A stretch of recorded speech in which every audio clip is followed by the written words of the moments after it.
Bună, dragilor, și bine ați venit la o nouă citire. Dacă titlul te-a atras, înseamnă că ai aici cu siguranță un mesaj pentru tine. Îți mulțumesc pentru că mă urmărești, îți mulțumesc pentru că mi ești alături. Dacă vrei și tu o astfel de citire, te invit oricând, cu drag, doar pe aplicația de tarot și astrologie Cristina Zurba, disponibilă atât pe iPhone cât și pe Android. Să vedem așadar mesaje, ce trebuie să știți.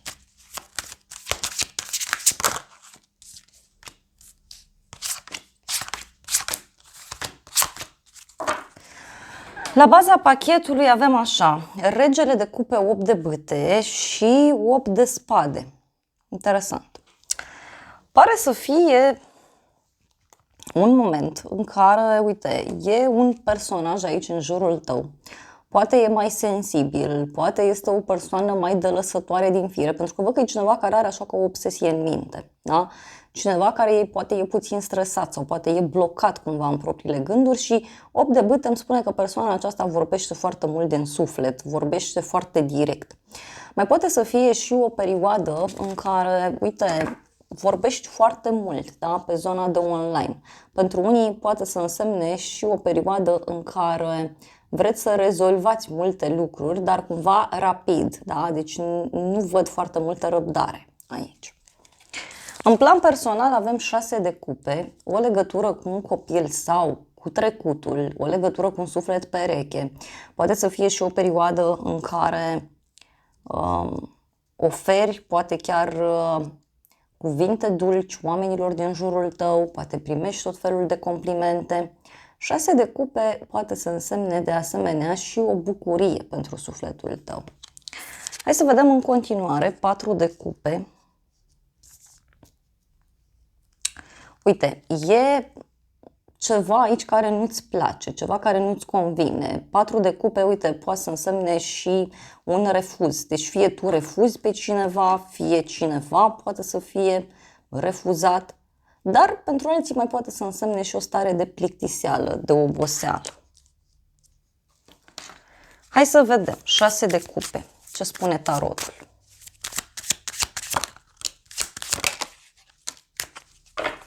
Și avem așa, 3 de monede, marele preot și 8 de cupe. O legătură cu zodia Taur avem aici.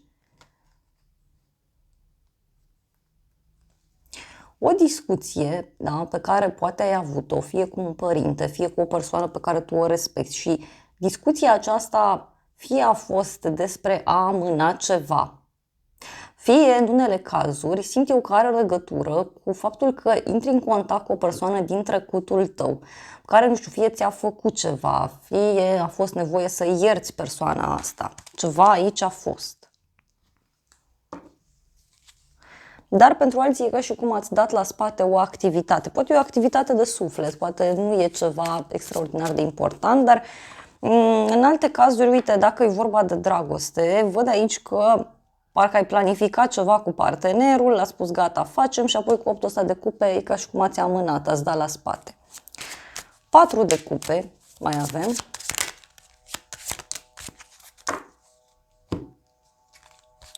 Turnul și 4 de cupe. Uite, e un eveniment neprevăzut aici care are loc și care, nu știu, fie nu-ți place, nu-ți convine, fie pentru unii are legătură și cu un adevăr pe care îl vedeți și poate nu vă place, dar de asemenea poate însemna și faptul că unii dintre voi poate chiar aflați despre o veste fulger care poate să țină de un bărbat important din viața voastră.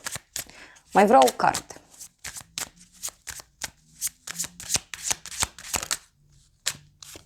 Patru de spade.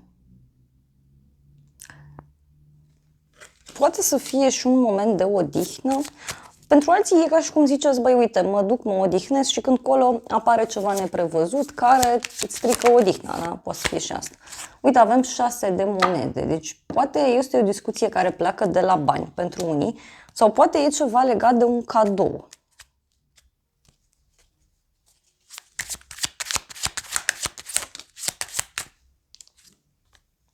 Șapte de spade. poate să însemne și o persoană aici care se simte trădată, care se simte lăsată deoparte sau chiar cineva care, așa cum am zis eu, a trădat sau poate trădează. Apoi avem Regina de Spade, o legătură cu o zodie de aer, Gemeni, Balanță, Vărsător. Regina asta de spade poate să însemne și o conexiune cu o persoană mai dură, poate să fie o persoană care fie poartă uniformă, fie o persoană care te ajută să te organizezi mai bine în legătură cu ceva.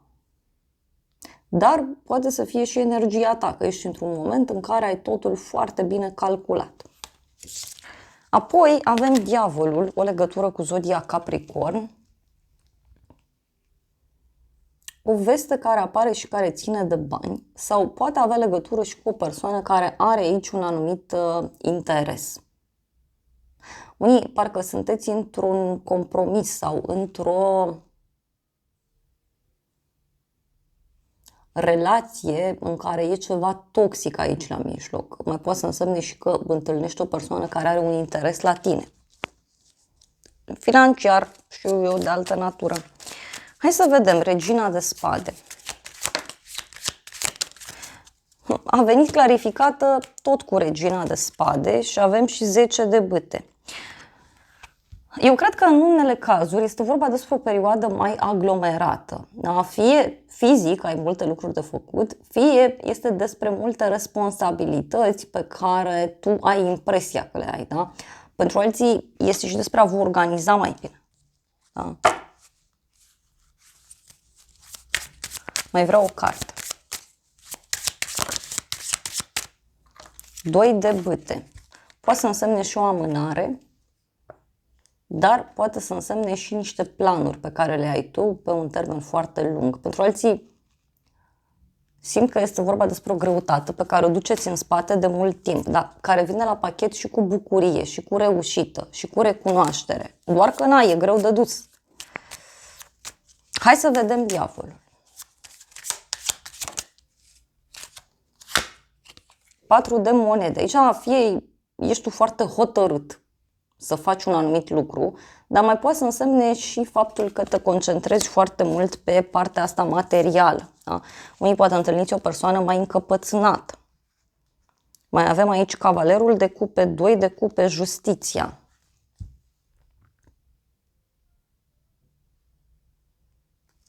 Poate să fie și o invitație pe care o primești de la cineva.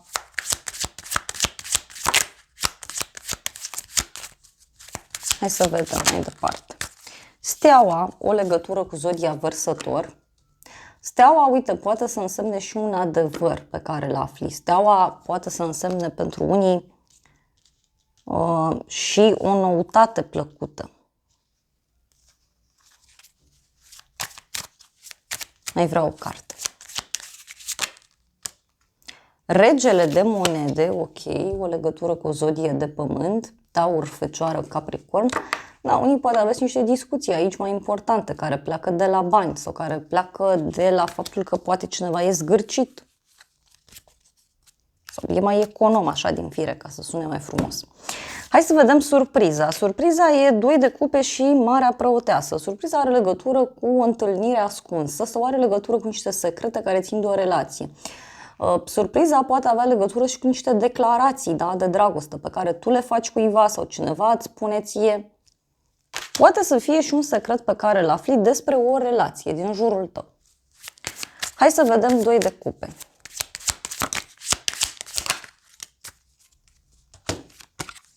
Regele de bâte, 5 de cupe. O legătură cu o zodie de foc, Leu, Berbec, Săgetător.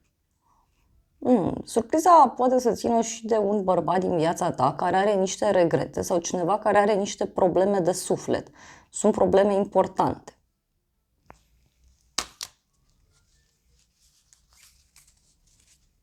Și este cineva care regretă un anumit lucru, dar parcă e cineva, uite, care se zbate foarte mult așa în interiorul său. Să vedem ce-i cu Marea Preoteasă.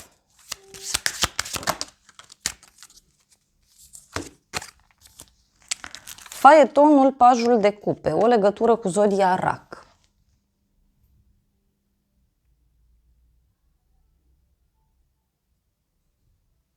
O invitație la un drum, mai poate să fie și o veste bună pe care o primești în legătură cu drumul acestei persoane. Dar uite, e cineva care fie are legătură și cu partea ta profesională, fie este cineva care îți dă și niște sfaturi din punct de vedere financiar. Pentru că din nou mi-apare energia acestei persoane care îi place mult să dețină controlul. Și avem puterea asul de bâte, o legătură cu zodia leu, dar și cineva care este dispus aici să lupte într-un mod nou. Sau cineva care este dispus să facă totul pentru pasiunea sa, pentru sufletul său.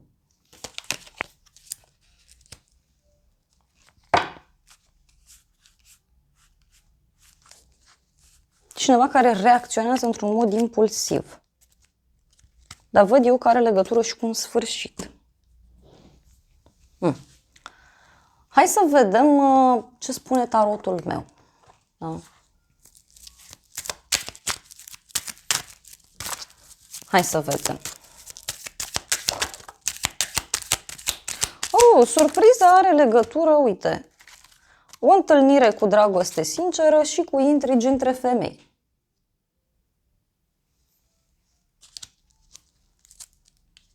Deci o discuție în contradictoriu. Avem bărbat în vârstă, persoană vicleană, veste rea și veste bună. Parcă e cineva care împachetează așa frumos ceva anume.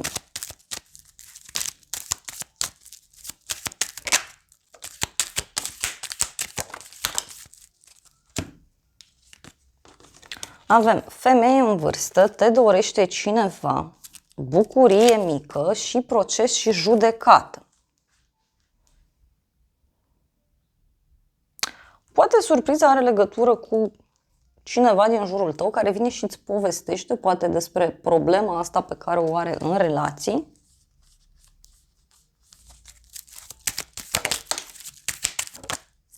Avem tranziție, schimbare, bărbat matur, o veste despre un final și boală.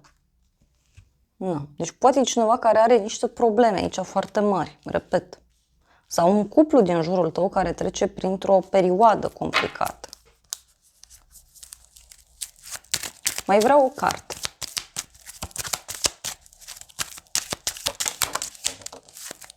Și avem așa, cununie, relație, veste bună și noutăți la drum lung.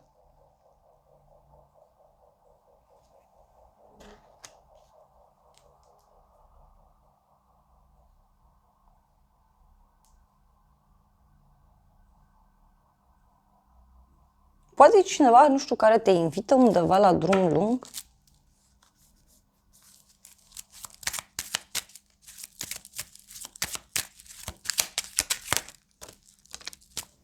Și avem musafiri, bucurie mare.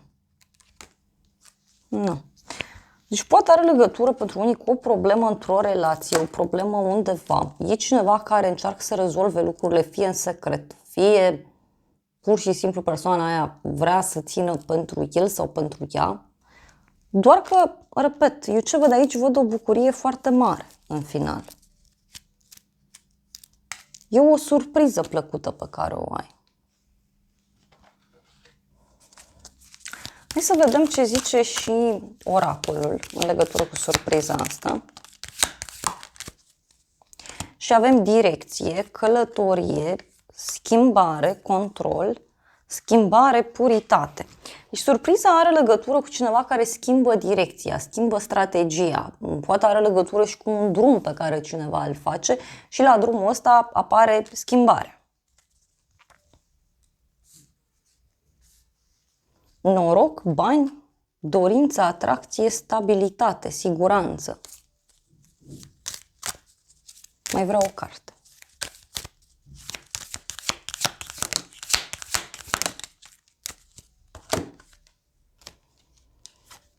Mesaje, noutăți, justiție, documente, relocare, casă. Poate afli de cineva din jurul tău că se mută. Da? Sau poate să fie și o discuție aici interesantă legată de o mutare. Dar ideea asta de drum, de mutare, de schimbare este foarte puternic aspectată. Și uite, e cu noroc. Poate pentru unii are legătură cu partea profesională. Poate e cineva cu care poate colaborați sau ai lucrat împreună sau ați făcut o activitate împreună, nu v-ați înțeles la momentul respectiv și omul ăla revine în viața voastră. De data asta cu alte gânduri. Hai să vedem totuși ce spun și îngerii romantici în situația asta. Îngerii zic așa: să fii atent la steagurile roșii, să fii atent la acele semne pe care universul ți le oferă, cunoaște-te mai bine cu celălalt, pe cât te vei cunoaște mai bine cu celălalt, pe atât se vor închega niște legături mai puternice. Iar ultima carte este Factori religioși. Iubirea ta este influențată de către niște factori religioși sau de către o cale spirituală.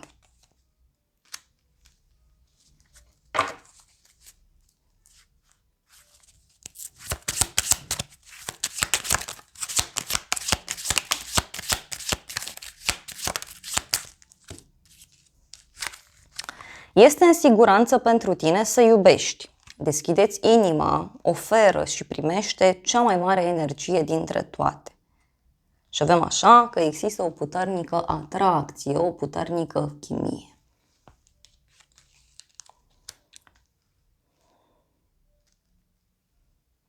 Poate e vorba de o problemă în care, uite, parcă nu mai există atracție sau chimie. Îngerii îți recomandă să cunoști mai bine situația, persoana.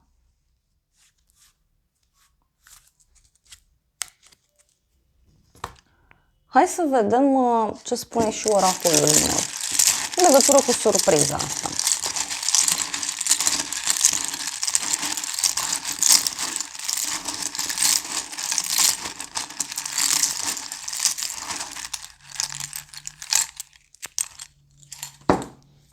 Și avem așa: casă străină, elementul foc, intrigi între femei, ziua de marți, tranziție, schimbare, zodia Scorpion, mesaj, veste rea, ok. Deci unii puteți să auziți de o problemă care e undeva și care are legătură cu un sfârșit. Nu știu, sfârșitul unui proiect, sfârșitul unei prietenii, a unei etape, a unei relații. Ascuns, lună, deci poate e o veste pe care cineva ți-o ascunde și nu e o veste chiar atât de bună, dar avem aici un noroc neașteptat, intuiție. Dar prin intuiția ta vei avea un noroc și avem zodia Rac, familie, casă și ultimul mesaj e ghidare divină, inițiala G.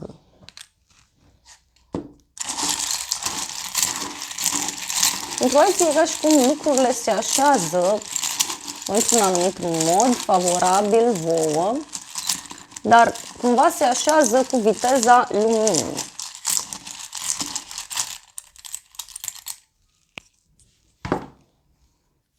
Sacralitate pură, te vreau. Înțelepciune, bătrân. Deci are legătură aici cu o situație veche, simt eu. Sau poate are legătură cu cineva cu experiență foarte mare, fie în domeniul respectiv, fie este o persoană înțeleaptă din fire sau care poate chiar are o experiență de viață. Noutate la drum lung, anotimpul de primăvară, planeta Mercur, zodia Fecioară, zodia Gemeni, drum, vorbe, inițiala E cu mesajul emoții, vacanță, relaxare, anotimpul de vară. Frumos. Deci, eu cred aici că are legătură și cu o invitație pe care cineva, uite, ți-o poate face în legătură cu un drum. Poate să fie și asta. În urma acestei situații ciudate, e ca și cum te sună cineva și îți spune: uite, am probleme în situația respectivă, nu vrei să mergem undeva, da, să ne relaxăm, da, sau să uit eu de situația respectivă. Poate e o prietenă, poate e cineva din familie, da? Dragilor, acestea au fost previziunile de această dată. Eu vă mulțumesc pentru prezență, vă îmbrățișez cu drag, sper din suflet să vă fie de folos informațiile și să ne revedem cu bine și data viitoare. Eu vă doresc să aveți parte de o zi sau de o seară cât mai frumoasă.